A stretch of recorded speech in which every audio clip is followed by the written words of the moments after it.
Kinematics ना, kinematics पढ़ रहे थे और इसमें एक दो बातों की चर्चा हुई।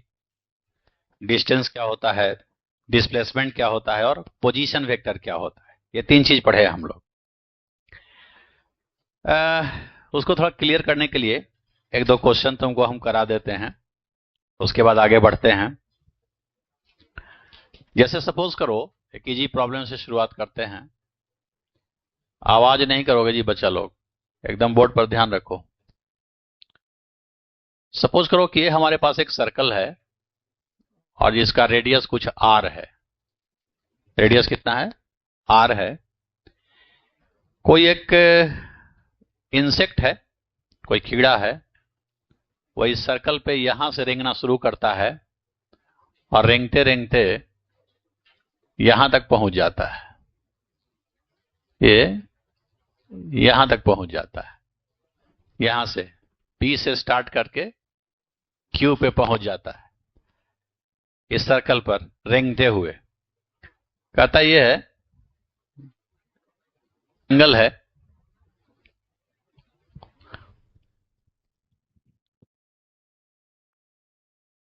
ये पूरा जो ये एंगल है, एंगल 120 डिग्री है। बताना ये है कि इंसेक्ट जब पी से क्यू पे जाएगा तो इसका डिस्प्लेसमेंट कितना होगा और डिस्टेंस कितना होगा। क्वेश्चन ये है कि if in the figure shown insect moves from point P to Q, P से Q पे जाता है, फाइंड एक नंबर में डिस्प्लेसमेंट, दो नंबर में डिस्टेंस। डिस्टेंस क्या होगा ये बताना है, डिस्टेंस और डिस्प्लेसमेंट दोनों बताना है। ठीक है, तो कैसे बताएंगे? एक बात बताओ, डिस्प्लेसमेंट का मतलब क्या समझाए थे? हाँ, इनिशियल और फाइनल को जो ये लाइन मिला रही है, यही ना डिस्प्लेसमेंट है। तो यही लाइन की लंबाई निकालनी है। अब इस लाइन की लंबाई निकालने का बहुत तरीका है, बहुत सारे तरीके हैं, दिमाग थोड़ा सा चलाओ। अच्छा ये बताओ, जो मोशन में हम लोगों ने पढ़ा उसमें डिस्प्लेसमेंट का कुछ रिलेशन भी पढ़ाए हैं निकालने के लिए क्या?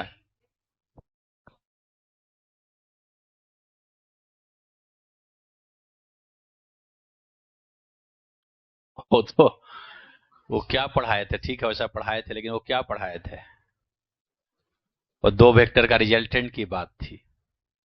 क्या यहां पर डिस्प्लेसमेंट हमारा दो वेक्टर का रिजल्टेंट है? किसका?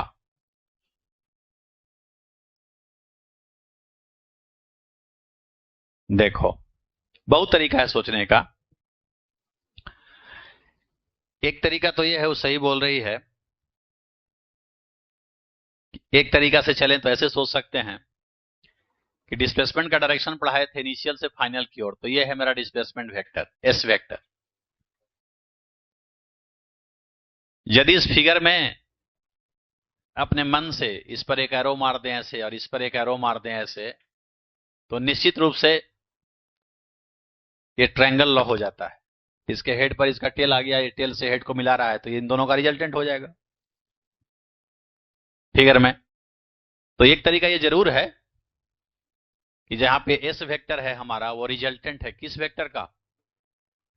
पीक्यू वेक्टर का। और सॉरी, ये ओ है, इसको ओ मान लिया अपने मन से, तो पीओ वेक्टर और ओपी वेक्टर, ओपी वेक्टर का, ओक्यू वेक्टर का। अब दो वेक्टर का रिजल्टेंट निकालने के लिए दोनों का वैल्यू पता होना चाहिए, जो कि है आर आर। दोनों के बीच का एंगल पता होना चाहिए, तो इन दोनों के बीच का एंगल कितना है? 120 नहीं है? तुमको वेक्टर का एंगल भी भूल गया। ये दोनों वेक्टर के बीच का एंगल है। एंगल तो इसको आगे बढ़ा के देखेंगे, टेल्टर मिलाएंगे ना जी, तो ये ना एंगल माना जाएगा, तो 60 डिग्री ना होगा एंगल। दोनों वेक्टर जो है पीओ और ओ क्यू ये वैल्यू में बराबर है और थीटा 60 डिग्री है। तो वेक्टर में पढ़ाए थे कि दो वेक्टर वैल्यू में बराबर हो और दोनों के बीच का एंगल 60 डिग्री हो तो रिजल्टेंट की वैल्यू कितनी हो जाती है? तो एस बराबर हो जाता है √3 और किसी एक का वैल्यू, और नहीं याद है तो √a² + b, तो √a² + b² + 2ab, तो वो आ जाएगा, तो डिस्प्लेसमेंट निकल गया। तो ये एक तरीका है, और ऐसा नहीं है कि आखिरी तरीका है, हजारों तरीके बड़े पड़े हैं निकालने के लिए। ए बच्चा,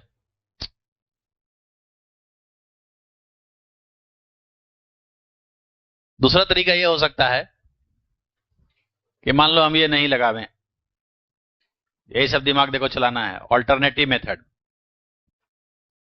हमको इस लंबाई को निकालना था और ये आर मालूम है, ये आर मालूम है। जब ट्रिगो पढ़ा रहे थे तो वहां पे बताए थे कि यदि किसी ट्रायंगल का कोई साइड निकालना हो तो साइड को निकालने के लिए यदि सामने का एंगल पता हो और बाकी दोनों साइड पता हो तो ये निकल जाएगा। किस फॉर्मूले से? उसका नाम क्या? कोसाइन रूल से।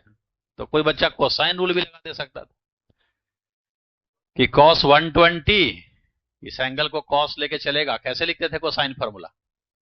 इस सामने वाले को छोड़ते थे, क्या लिखते थे? r² + r² माइनस सामने वाला 2 इन दोनों का प्रोडक्ट, और cos 120 की वैल्यू है? कुछ नहीं याद है तो पढ़ोगे क्या? बाई 2r², कट गया, सॉल्व करोगे, यहां से भी √3r आ जाएगा। क्रॉस मल्टीप्लीकेशन करो, सॉल्व करो, यहां से भी आ जाएगा। ये भी नहीं लगा सकता था तो साइन रूल भी पढ़ाए थे कि यदि कोई साइड निकालना हो और उसके सामने का एंगल पता हो और बाकी कोई एक साइड पता हो और उसके सामने का एंगल पता हो, तो ठीक है, ये साइड निकालना है, इसके सामने का एंगल पता है, और ये साइड अगर लेते हैं तो पता है उसके सामने का एंगल भी पता है। कितना हो जाएगा? पूरा तीनों मिला के 180 है ना जी, 160 हो, दोनों बराबर है तो दोनों इक्वल होगा ना, तो ये 30 डिग्री हो जाएगा। तो और भी दूसरा मेथड हो सकता है, ये थर्ड मेथड होने जा रहा है। साइन रूल कैसे लगाते थे? साइड लेते हैं एस बटा सामने का एंगल साइन 120।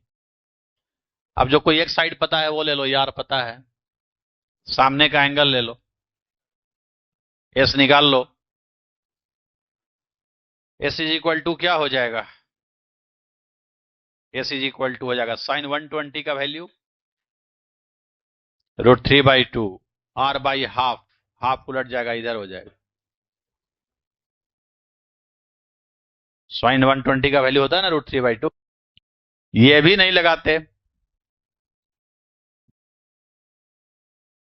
तो ऐसा कर सकते थे कि मान लो हमारे पास ये सर्किल था, ये सर्कल है, पार्टिकल हमारा यहां से चला और यहां पहुंच गया और डिस्प्लेसमेंट हमको निकालना है। तो फोर्थ मेथड में यह हो सकता था कि जो डिस्प्लेसमेंट होता है इसका पोजीशन वेक्टर से एक संबंध दिए थे, क्या है? चेंज इन पोजीशन वेक्टर के बराबर होता है, final position vector minus initial position vector. और पोजीशन वेक्टर क्या है? फाइनल पॉइंट ये है तो यहां का पोजीशन वेक्टर लेना होगा, और पोजीशन वेक्टर के लिए एक ऑरिजिन चाहिए, तो ऑरिजिन हम सेंटर पे मान लेते हैं। अपने मन से।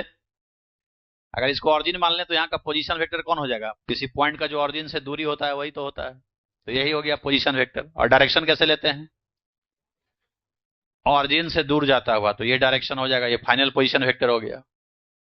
और यहाँ का पोजीशन वेक्टर तो यही दूरी हो जाएगा, और डायरेक्शन ऑरिजिन से दूर जाता हुआ इधर हो जाएगा। तो ये आरक्यू वेक्टर है और ये आरपी वेक्टर है, पी पॉइंट का पोजीशन वेक्टर। तो चेंज का मतलब आरक्यू माइनस आरपी। अभी दो वेक्टर का सब्ट्रैक्शन है, दो वेक्टर का क्या है? तो सब्ट्रैक्शन जब दो वेक्टर का हम लोग लेते हैं तो क्या इसका वैल्यू नहीं पढ़ाया गया है तुझे? दो वेक्टर के सब्ट्रैक्शन का क्या वैल्यू पढ़ाया गया? √a²। तो इसका वैल्यू तो आर है दोनों का। तो a² plus minus 2ab cos, दोनों के बीच का एंगल कितना है? ये एंगल तो 1, कॉस 120 की वैल्यू माइनस हाफ कट गया, फिर √3r आ गया। ऐसे बना सकते हैं। पांचवा मेथड है कि डिस्प्लेसमेंट निकालने के लिए बताए थे कोऑर्डिनेट मालूम होना चाहिए। कोऑर्डिनेट से भी संबंध होता है डिस्प्लेसमेंट। क्या पढ़ाए थे? कोऑर्डिनेट से क्या संबंध होता है? कोऑर्डिनेट और डिस्प्लेसमेंट में क्या संबंध है?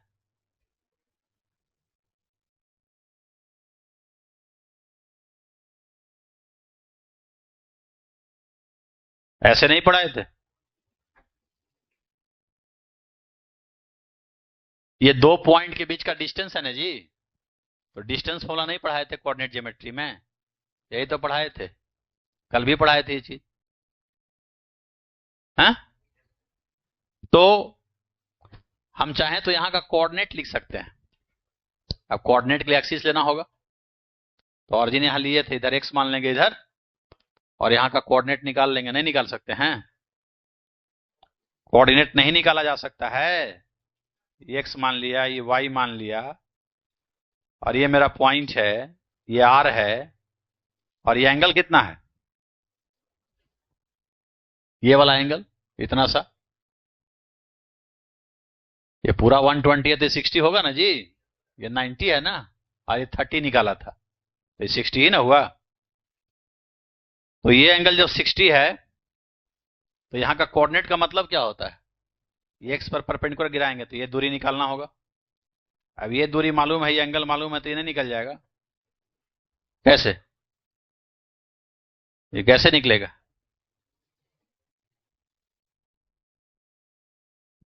साइन थीटा p/h नहीं होता है जी। h मालूम है, p निकल जाएगा। और x कोऑर्डिनेट ये है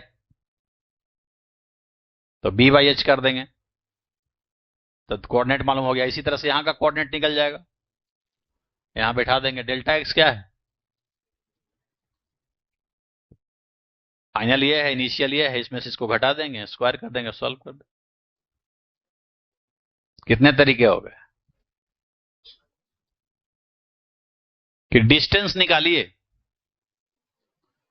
तो डिस्टेंस कहते किसे? Length of path. तो रास्ता की लंबाई। देखो पार्टिकल कहां से कहां गया था? ये चल के यहां से यहां गया, यही ना रास्ता हुआ। और ये क्या है? आर्क लेंथ है, ये सर्कल का एक आर्क है। और तुम पढ़ा है बचपन से कि कोई सर्कल का कोई आर्क लेते हैं, कोई पार्ट लेते हैं, और इसके दोनों छोर को यदि सेंटर से मिला दें, ये एंगल थीटा बने, रेडियस आर हो, तो आर्क की लंबाई का क्या फॉर्मूला होता है? ये एल बराबर क्या पढ़े हो? एल बराबर क्या होता है? Are theta. तो डिस्टेंस हो जाएगा यहां आर्क लेंथ, ये आर्क लेंथ जो कि आर थीटा के बराबर होगा। और थीटा कितना है? 120। तो 120 यहां नहीं ना रखाएगा, वो रेडियन में रखाता है, तो रेडियन में तो बदलना सिखाए थे। तो थीटा कितना होगा? 120 डिग्री को कैसे बदलते हैं? यही ना फॉर्मूला है थीटा डिग्री को रेडियन में बदलने का। 120 डाल दो यहां, π/80 इंटू इतना, तो 2π/3 आता है ना, तो ये हो जाएगा 2πr/3। जिस बच्चे को नहीं पता है कि थीटा डिग्री कोई हो उसको रेडियन में बदलने का ये फॉर्मूला कहता है कि a bird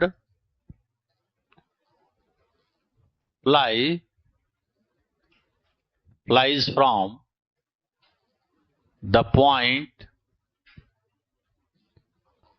111 meter to the point 222 meter. Find displacement vector. Displacement vector बताओ, मतलब वेक्टर रूप में बताओ, मतलब यूनिट वेक्टर के टर्म में बताओ। तो कोई दिक्कत नहीं है। क्या दिया हुआ है? कोऑर्डिनेट। और पूछा क्या है? तो याद करो कि हम कोऑर्डिनेट और डिस्प्लेसमेंट में कोई संबंध बताए हैं। जब भी क्वेश्चन आवे तो देखो कि पूछा क्या है और दिया क्या है, और जो पूछा है और दिया है उसमें कोई संबंध है क्या? तो क्या पढ़ाए हैं? पिछले क्लास में क्या पढ़ाए थे? वेक्टर फॉर्म में क्या पढ़ाए थे कि जो डिस्प्लेसमेंट एस वेक्टर होता है, आई डेल्टा एक्स, जे डेल्टा वाई और के डेल्टा जेड, यही ना होता है? ऐसा ही ना पढ़ाए थे? तब ना वैल्यू निकालने पर D square plus D square हो जाता है। यही तो है डिस्प्लेसमेंट वेक्टर। कोऑर्डिनेट से यही संबंध है। अब डेल्टा एक्स कैसे निकालेंगे? Change in x coordinate. तो फाइनल पॉइंट कौन है? यहां से यहां गया है तो चेंज इन एक्स लिखो, ये फाइनल और ये इनिशियल। 2 - 1 आई प्लस, बोलो, 2 - 1 प्लस 2 - 1 कितना हो जाएगा? आई प्लस जे प्लस के। यही हो गया डिस्प्लेसमेंट वेक्टर। इतना मीटर हो गया। मीटर में ना दिया है सब।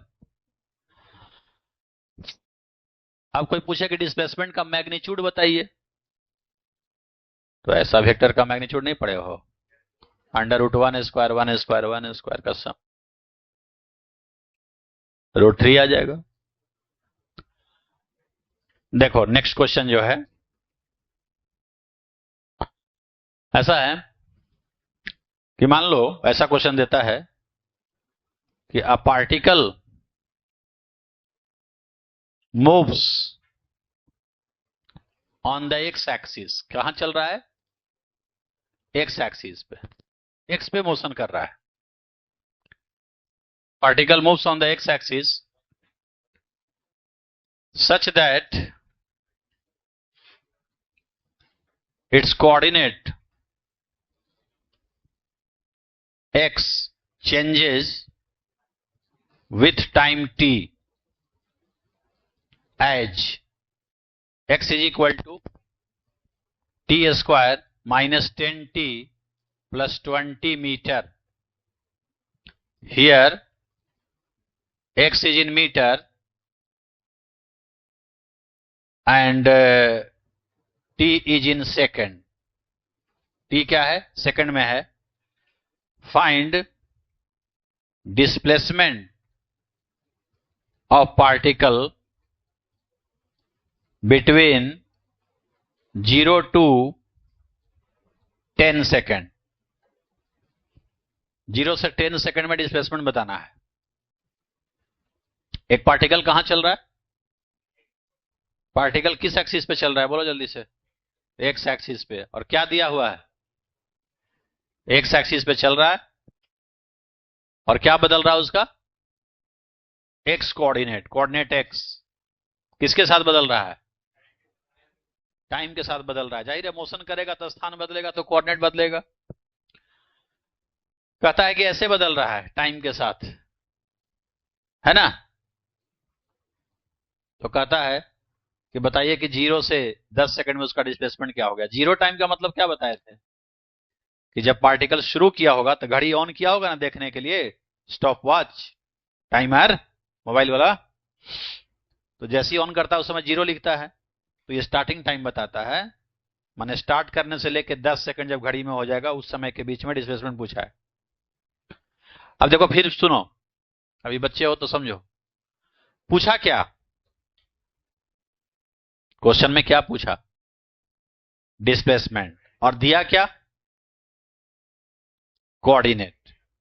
तब ये सोचो कि हम जब पढ़ाए हैं तो डिस्प्लेसमेंट और कोऑर्डिनेट का कोई रिलेशन पढ़ाए हैं?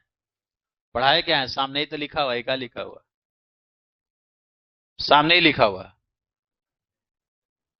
एस वेक्टर बराबर क्या लिखेंगे, बोलो जल्दी से। यही ना है, आई डेल्टा एक्स लिखेंगे। ये सब ही लिखें, ये सब लिखें कि ना लिखें? क्यों नहीं लिखेंगे? क्योंकि एक्स एक्सिस पे तो वाई हमेशा जीरो रहेगा, वाई कोऑर्डिनेट और जेड कोऑर्डिनेट भी जीरो होता है। तो एक पॉइंट से दूसरे पॉइंट पर जाएगा, यहां भी जीरो वहां भी जीरो, तो चेंज तो जीरो रहेगा ये हमेशा। फाइनल माइनस इनिशियल सब जीरो। तो क्या हो जाएगा ये? आई डेल्टा एक्स। यही ना होगा? जल्दी बोलो। और डेल्टा एक्स मतलब क्या होता है? तो फाइनल एक्स में से इनिशियल एक्स घटाना होगा। तो फाइनल एक्स 10 सेकंड वाला होगा ना। तो ऐसे लिख दें तुमको समझाने के लिए, एक्स टी बराबर 10 माइनस एक्स टी बराबर 0। समझा हम क्या लिखे? फाइनल एक्स में से इनिशियल एक्स घटाएंगे। फाइनल एक्स किसको मानेंगे? जो 10 सेकंड पर होगा। और इनिशियल एक्स किसको मानेंगे? और 10 सेकंड का एक्स कैसे निकलेगा? 10 सेकंड पर कितना एक्स है ये कैसे निकलेगा? यहां तो है नहीं क्वेश्चन दिया हुआ। क्वेश्चन में टाइम और एक्स में तो रिलेशन है ही दिया हुआ। तो क्या पुट कर देंगे? 10 करो 100 20 120 माइनस 100, तो 20 बचा। तो ये हो गया 20 माइनस 0 पर पुट करो, ये भी 20। क्या आ गया? 0। डिस्प्लेसमेंट 0 आ गया, मतलब जहां से चला वहीं आ गया होगा, वो लौट के आ गया होगा। क्लियर? आ गई बात समझ में? ऑप्शन एक से अधिक भी हो सकता है। अमॉन्ग द फॉलोइंग, फॉलोइंग इसमें से सही कौन है? कुछ ग्राफ दे रहे हैं। फिजिक्स में ग्राफ का देखो बहुत रोल है। ग्राफ बहुत काम का चीज है। देखो पहला ग्राफ में कहता है कि इधर टाइम है और इधर में डिस्टेंस है। क्या है? डिस्टेंस है। मतलब किसी लड़के ने एक टेबल बनाया है, कोई पार्टिकल मान लो मोशन किया, घड़ी ऑन कर दिया, देखा कि 1 सेकंड में कितना दूरी चला, 2 सेकंड में कितना चला, 3 सेकंड में कितना चला। एक तरफ टाइम नोट कर लिया, एक तरफ इतना टाइम पर इतना दूरी, इतना पर इतना, इतना पर इतना नोट करके ग्राफ खींच दिया। खींचते थे ना तुम एक्स वाई लेकर के टेबल बना करके, तो वैसे ही खींच दिया ये अपने टेबल का ग्राफ। और कहता है कि मान लीजिए ग्राफ ऐसा है, वो ग्राफ ऐसा है, तो तुमको बताना है कि ग्राफ सही है कि। वो बोलता है कि मेरा ग्राफ ऐसा आया है।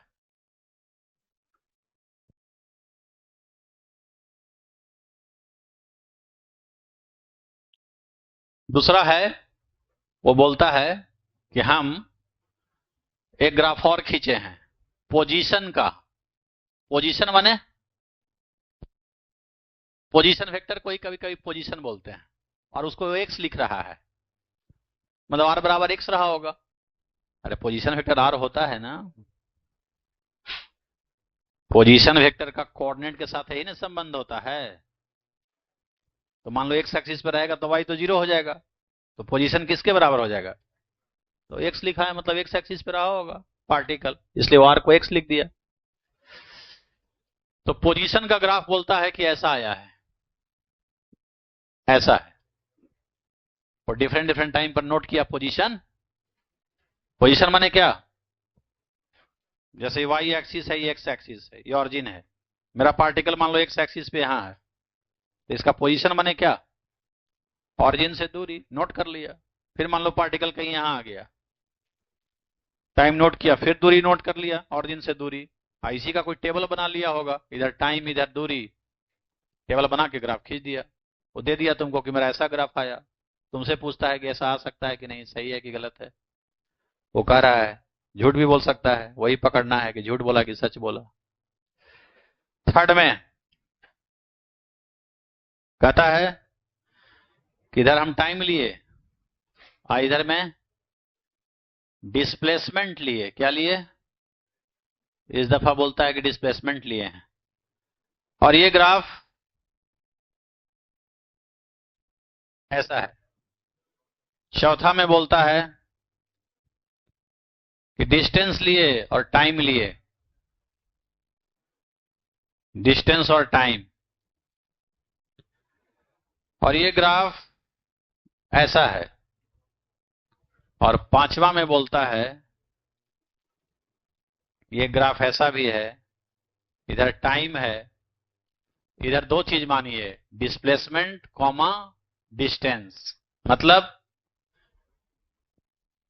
जब डिस्प्लेसमेंट देखिएगा तो डिस्टेंस भूल जाइए यार, एक गुना एक्सिस है तो कोई एक गुना लोगे जी। और जब डिस्टेंस लीजिए इधर तो इधर सोचिए कि डिस्टेंस लिया गया, डिस्प्लेसमेंट नहीं लिया गया। तो दो ग्राफ ना हो गया। डिस्प्लेसमेंट लेंगे तो टाइम के साथ एक ग्राफ होगा, डिस्टेंस लेंगे तो कहता है कि ये है ग्राफ और ये है ग्राफ। बोलता है ये डिस्टेंस का ग्राफ है और ये डिस्प्लेसमेंट का ग्राफ है। मतलब जब यहां डिस्टेंस वाला ग्राफ पढ़ेंगे तो यहां डिस्प्लेसमेंट नहीं पढ़ेंगे, और जब डिस्प्लेसमेंट वाला ग्राफ सोचेंगे तो डिस्टेंस नहीं पढ़ेंगे। और छठा पॉइंट है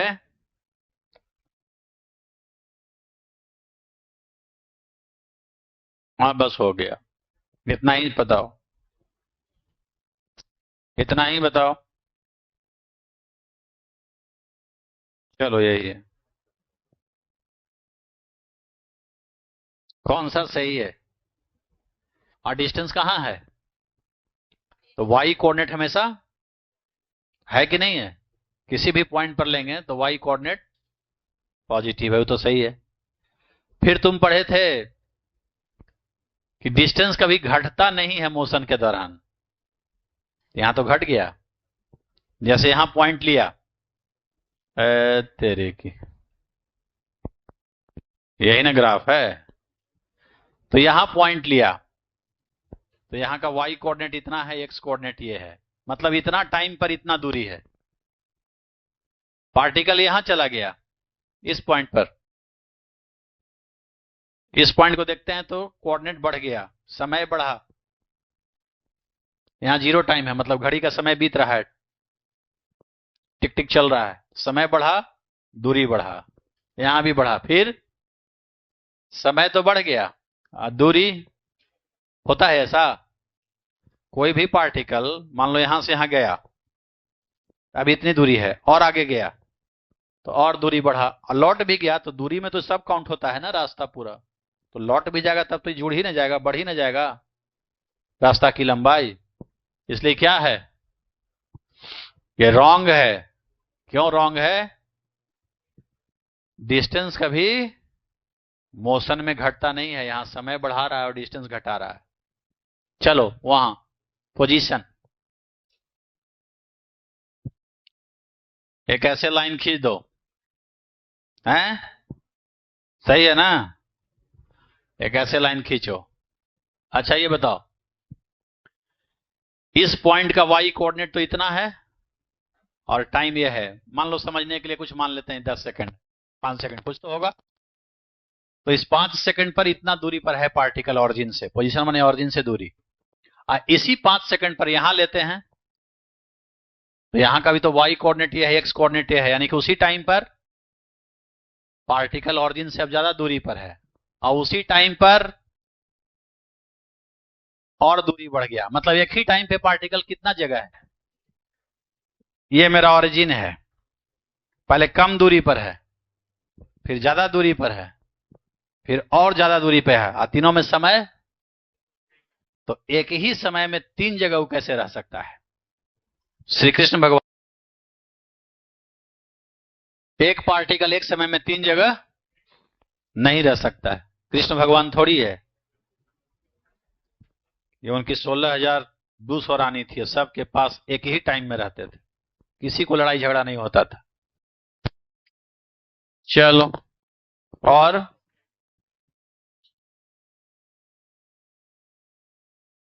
ये सही है कि गलत है? ये गलत है ना, तो गधे का बाप है। डिस्प्लेसमेंट है तो लिखवाए थे कि मोशन के साथ बढ़ भी सकता है घट भी सकता है। मान लो यहां से यहां गया तो अभी डिस्प्लेसमेंट इतना है, और आगे गया तो ये हो गया डिस्प्लेसमेंट, बढ़ गया और लौट गया, तो इनिशियल और फाइनल का बीच का दूरी तो ये हो जाएगा डिस्प्लेसमेंट, तो घट गया, इतना से इतना हो गया। तो बढ़ भी सकता है घट भी सकता है, इसलिए सही है। ये क्वेश्चन का जवाब नहीं देता है, हैं? देखो इधर, तो ये सही है, करेक्ट। और बोलो, डिस्टेंस क्यों रॉन्ग है? एक तो किसका वाई कोऑर्डिनेट निगेटिव हो गया, यहां होता नहीं निगेटिव, और घट भी गया है, तो ये रॉन्ग है। डिस्टेंस घटा भी है और निगेटिव भी हुआ है, ये सही है कि गलत है? क्यों? अगर यहां से एक लाइन खींच दें तो इस टाइम पे, इतना टाइम पे, यहां से यहां तक इतना टाइम पे, यहां वाई कोऑर्डिनेट इतना है, मतलब डिस्टेंस इतना है, और उसी टाइम पे डिस्प्लेसमेंट ज्यादा है। हम क्या पढ़ाए थे कि डिस्टेंस ज्यादा हो सकता है, डिस्प्लेसमेंट से डिस्टेंस ज्यादा होता है, डिस्प्लेसमेंट ज्यादा नहीं होता है, इसलिए क्या है, रॉन्ग है। अरे भाई यहां से पार्टिकल मान लो यहां गया, अब ऐसे चला जाएगा तो डिस्प्लेसमेंट ये होगा, डिस्टेंस ये हो जाएगा, बड़ा हो जाएगा डिस्टेंस। ऐसे भी जाएगा तो डिस्टेंस बड़ा होगा, ऐसे जाएगा तो डिस्प्लेसमेंट और डिस्टेंस बराबर हो जाएगा। बाकी किसी भी रास्ते से जाएगा तो डिस्टेंस ही बड़ा रहेगा, तो यहां तो डिस्प्लेसमेंट को बड़ा दिखा दिया, गलत दिखा दिया ना। यही सब तो पढ़े थे हम लोग पिछले क्लास में। चलो हो गया। देखो जो पढ़ाए थे उस पे क्वेश्चंस बता दिया, अब पढ़ते हैं आगे, और यहां से अब सतर्क हो जाओ। देखो बच्चों, जो नहीं क्लास किया उसको हम बता दें, डिस्टेंस डिस्प्लेसमेंट तो बचपन से पढ़ते आ रहा है। एक पोजीशन वेक्टर पढ़ाए थे, वो हम समझा देते हैं कि पोजीशन वेक्टर के लिए एक पॉइंट होना चाहिए हमारे पास। तो मान लो ये कोई पॉइंट है, इसका पोजीशन वेक्टर दिखाना है, तो जिस पॉइंट का पोजीशन वेक्टर दिखाना है, देखना ये होता है कि उसकी ऑरिजिन से क्या दूरी है, ऑरिजिन से जितनी दूरी होती है वही उसका पोजीशन वेक्टर होता है। तो ये दूरी यहां का पोजीशन वेक्टर हो गया, और ये वेक्टर क्वांटिटी है, डायरेक्शन इसका दिखाते हैं ऑरिजिन से दूर जाता हुआ, ये इसी को आर वेक्टर बोलते हैं, पोजीशन वेक्टर का सिंबल है। फिर हमने कहा था कि यदि इस पॉइंट का कोऑर्डिनेट एक्स वाई मान लें, इसका जिसका पोजीशन वेक्टर लिखे हैं, तो ये दूरी y है और ये दूरी x है। तो हमने कहा कि मान लो अपने मन से यहां एक एरो मार दें, तब तो ये ट्रायंगल लॉ हो जाएगा। इस वेक्टर के हेड पर इसका टेल आ गया, टेल से हेड को मिला रहा है, तो ये दोनों वेक्टर का सम हो जाएगा। तो आर वेक्टर को हम लिख सकते हैं इतना वेक्टर, इसका वैल्यू क्या है x, और डायरेक्शन i की तरफ है, तो xi प्लस yj। तो यदि किसी पॉइंट का कोऑर्डिनेट xy है तो वहां के पोजीशन वेक्टर को ऐसे लिखा जाता है वेक्टर फॉर्म में। और यदि इसका मैग्नीट्यूड लिखें आर वेक्टर का, तो ऐसे हो जाएगा, ये तो वेक्टर में पढ़े ही थे, ठीक है। और यही यदि स्पेस में चला जाता है तो वहां जेड भी हो जाता है, तो इसी में जेड के हो जाता है, पॉइंट स्पेस में। स्पेस तो बताए थे वेक्टर में कि तीनों प्लेन से बाहर कोई पॉइंट हो, जैसे ये दीवार ये दीवार, ये दीवार को छोड़ के इधर कहीं हो, तो तीनों कोऑर्डिनेट आ जाता है। तो इतना ही तो हम पढ़ाए थे, बाकी तो डिस्टेंस डिस्प्लेसमेंट जान ही रहे हो क्या होता है। इसका नाम है मीन वेलोसिटी। कौन सा वेलोसिटी? मीन वेलोसिटी बोलो, या इसी को बोलते हैं एवरेज वेलोसिटी। कौन सा वेलोसिटी? एवरेज वेलोसिटी, औसत वेग। ये होता क्या है, मीन वेलोसिटी और एवरेज वेलोसिटी एक ही चीज है, औसत वेग। यहां देखो, इसका एक सिंबल भी होता है बच्चों, इसका सिंबल देखो ऐसे होता है, v माने वेलोसिटी, बार मतलब एवरेज। किसी लेटर के ऊपर बार हो मतलब एक लाइन खींचते हैं उसको बार बोलते हैं, और वेक्टर होता है इसलिए एरो मारते हैं। एक सिंबल ये है, और कहीं कहीं सिंबल ऐसा भी होता है, ऐसा ब्रैकेट देता है एवरेज के लिए, ऐसा और इसमें जिसको लिख दिया उसका एवरेज हो जाता है। ये ब्रैकेट एवरेज का होता है। इरोडो वगैरह की बुक में इसी को लेता है ऐसे। जैसे मान लो हम लिख दिए एक्स, नहीं है, एवरेज एक्स है, एक्स का बार है वो, ठीक है। और इरोडो के बुक में ये एवरेज होता है और लेटर को बोल्ड करके वो लिखता है डीप। तो बताए थे कि वो वेक्टर को लिखता है, हम यहाँ एरो दिए हैं उसकी जगह कर देता है। खैर जो भी है,